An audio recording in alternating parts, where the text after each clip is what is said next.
Hey everyone, welcome to Kingdom Builder TV. My guest today joins us for a brand new film that's coming out April 17th and 18th. He's actually the director of this film. Pleased to welcome Kyle Portbury to the program today. Kyle, how are you doing today? Very well, Jay, and thank you for having me on. It's a pleasure to be here. Oh, glad to have you on here today. Now, your new film is called The Hopeful, and this film is going to be it's presented by Fathom Events, going to be in theaters April 17th and 18th. For those who don't know about this film just yet, what is this film about? Can you tell us about it? Yeah, well, simply the easiest way to put it is it's about hope, and if you look at, I guess, the world needs a little bit of that at the moment, and particularly from Christianity, I think. One of the things I feel that we're really good at is giving people a sense of impending judgment, when actually what we should be giving them is a glimpse into the hope and the healing that the character of Christ actually represents. And I think that that's a really beautiful message that came through this movement that the hopeful tells the story of in the 1800s. And funnily enough, the parallels to today are really strong. So, that sense of hope that comes out of when you anticipate something and that anticipation doesn't pan out the way you hoped it would, and then you get disappointment. And then you've got to work out how you persevere your way through to that clear, hopeful picture that you anticipated in the first place, right? And that's, those human, I guess, transitional points aren't unique to Christianity or even Adventism, which is the movement that the film focuses on. Those are universal things that we all struggle with, right? We all anticipate stuff, we all get disappointed, and we all have to find a way to persevere through that. So I guess the thing I love about film is that it allows you to explore people who had that similar way of struggling and working their way through those things. And if you take anything away from the hopeful, I guess hopefully it's, wow, like if they could persevere, how could I persevere in my own context? And instead of finding that hope necessarily, it's being that hope and healing for the sphere of influence and the community that you find yourself in. So Right now, so this project, coming up is something that you've directed. yes. How did this project come to you? Was this something that, you were a part of writing, or like, how did the hopeful get into your lap? Yeah, so I mean, I'm lifelong Seventh Day Adventist, so it's a story that I was aware of. But I guess, when it really kind of transitioned from just something that you could look at doing to something to actually like sink your teeth into and really work out how you could tell a story about because it's you can't really tell a story of a movement, right? Like that's not what you want to try and do, because then it's very impersonal and it's just like, well, here's a whole bunch of things that an organization did. So you really have to drill down into who are the kind of core foundational people that are involved in the origin story of that. And then what are they like and how do they relate to me? So, my involvement really came along when I saw a really clear character-driven narrative that highlighted people that are just like me. So yeah, they existed in the 1800s, but they have the same faults and failings, they have the same desires and wants, and they have the same passionate need to work out why this character of Christ that they found so appealing um, led them through a series of trials and tribulations, right? To come out of the other side of that and see a really clear picture of how they should go out into the world and share what they discovered about the hope and healing of Christ. So I think really, how I became involved in it was getting really deeply passionate about these people who I'd only ever heard about from a cerebral, intellectual point of view. And then when you really get to know them, you get to sit in the archives and pore through correspondence that they had between each other. Um, you start to get a picture of people who are just like you. And then you go, right, I could be a part of something like this, right? Like I could get behind this and this could become my story, which I think is really important, right? Like if Essentially, like if it was a church telling this story, I think it would be a very different telling of it. But because it's an individual who's going, I'm going to wrestle with this myself, right? I'm going to take um, these big themes like anticipation and disappointment and perseverance, and I'm going to see how I play through those and how the lives of these people interact with my life. Like what am I seeing in them that's actually giving me inspiration to tell their story in a meaningful, engaging way that becomes your story then, right? Because that's why we go to cinema. It's certainly why I go to cinema. Yeah, I go and I sit in a dark room and I love eating popcorn because I get introduced to people who provoke me and challenge the way that I feel about what I'm doing and how I'm reacting to the world. Right. So, that's what I want to experience. So, particularly when I'm telling that story myself, I want to give people that ride. I want to give them that journey where they walk in with almost no expectation of what they're about to watch and come out going, wow, this may have changed my life. Like the way that I think about the world now is different in response to these people that I met and the lives that they lived that I'm now reflecting on. I'm pondering, like, am I the hero in this story? Would I be one of these people who persevered? Or would I be the villain? Or would I be just like somebody who was like, man, just kind of drifted, away and lost sight of that really clear picture of Christ, right? Like, so it's really fascinating. It's what I love about cinema. It's one of the only, forms of entertainment that actually affords you the ability to make your own mind up about what you just saw, right? Like there's not a lot of things that allow that level of engagement where it's you and it's no one's popping up and telling you what you should think or feel or how you should respond to it afterwards. That's kind of your thing. And that to me is the magic of cinema, really. Yeah. Yeah, and the one thing I like is I'm a student of history. I like Yeah. learning about the past, and Yes. this being a period Same. piece as well. This one's set in the 1800s, just after the Civil War. You're learning about.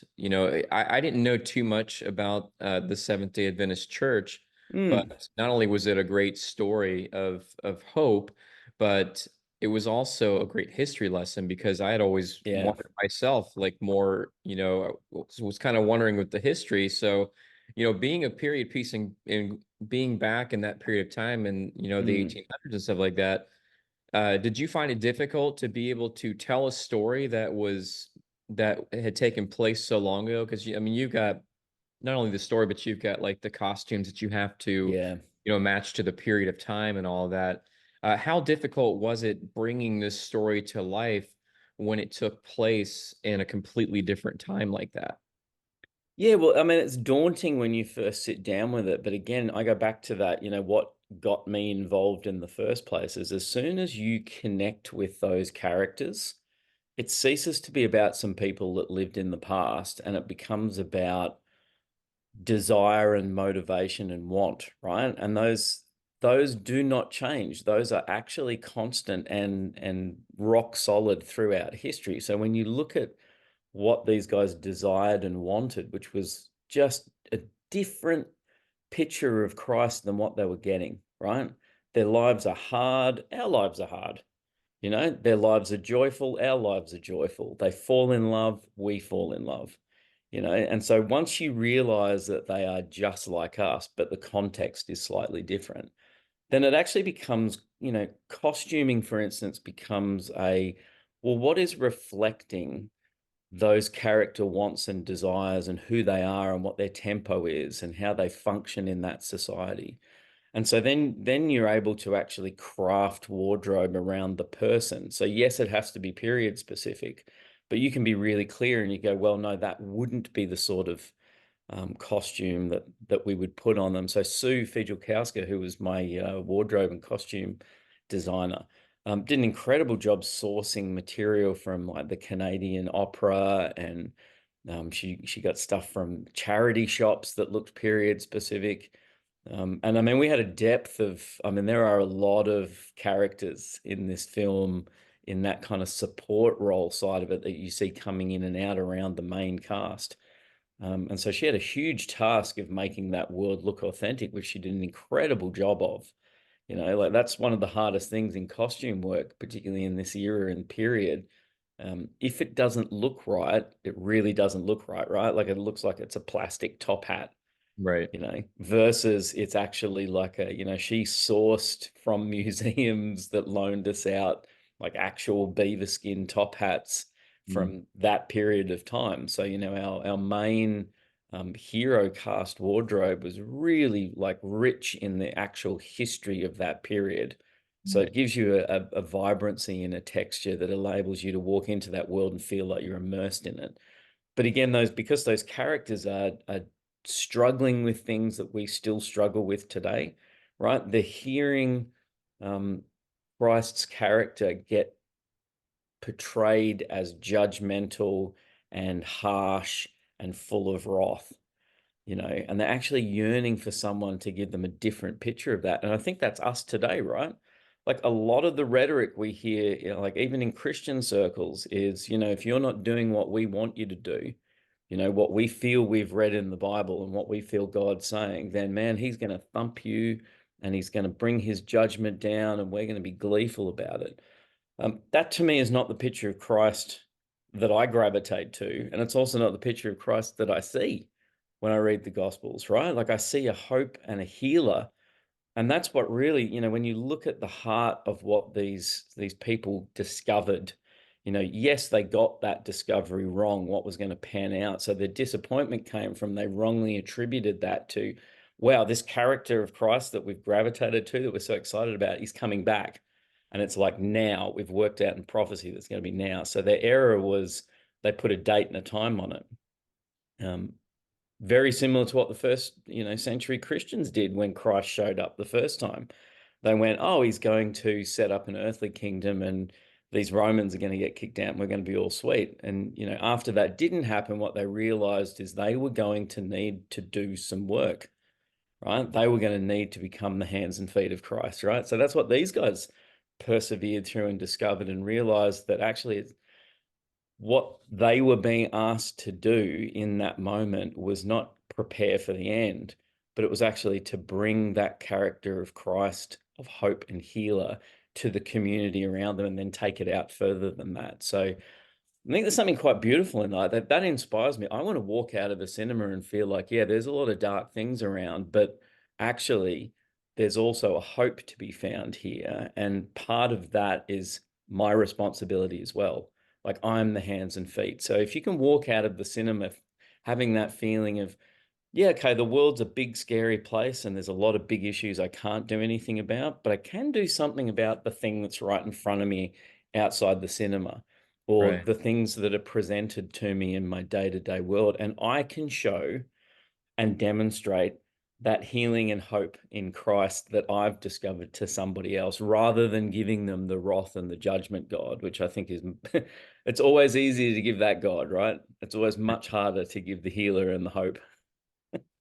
Exactly. Well, I Yeah. find this film is a fascinating film. Like I said, I enjoyed the historical aspect of it, but just the Mm.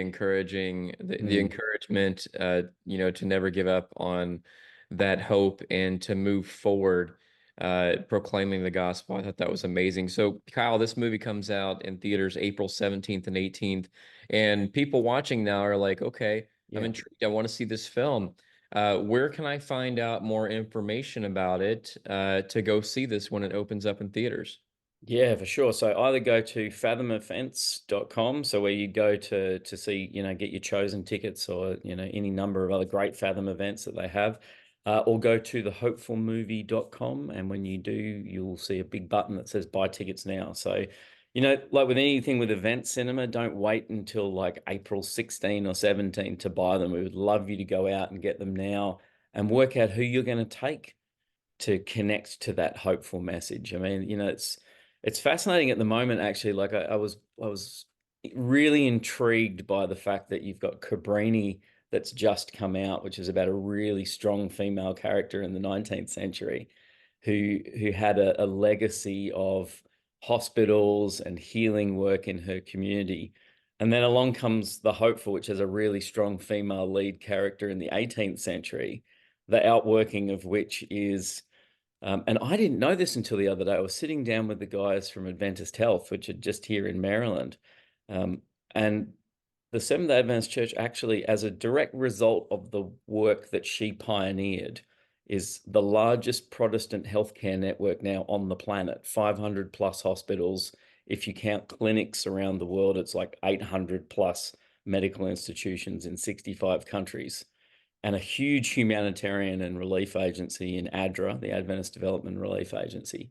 And you just go, I mean, from a woman who had a third grade education, was basically at the beginning of her life illiterate with no possibility of an educational advancement or outcome, for her to have had agency and sway in a man's world in the 1800s and her legacy to be that, I think is absolutely inspiring and incredible.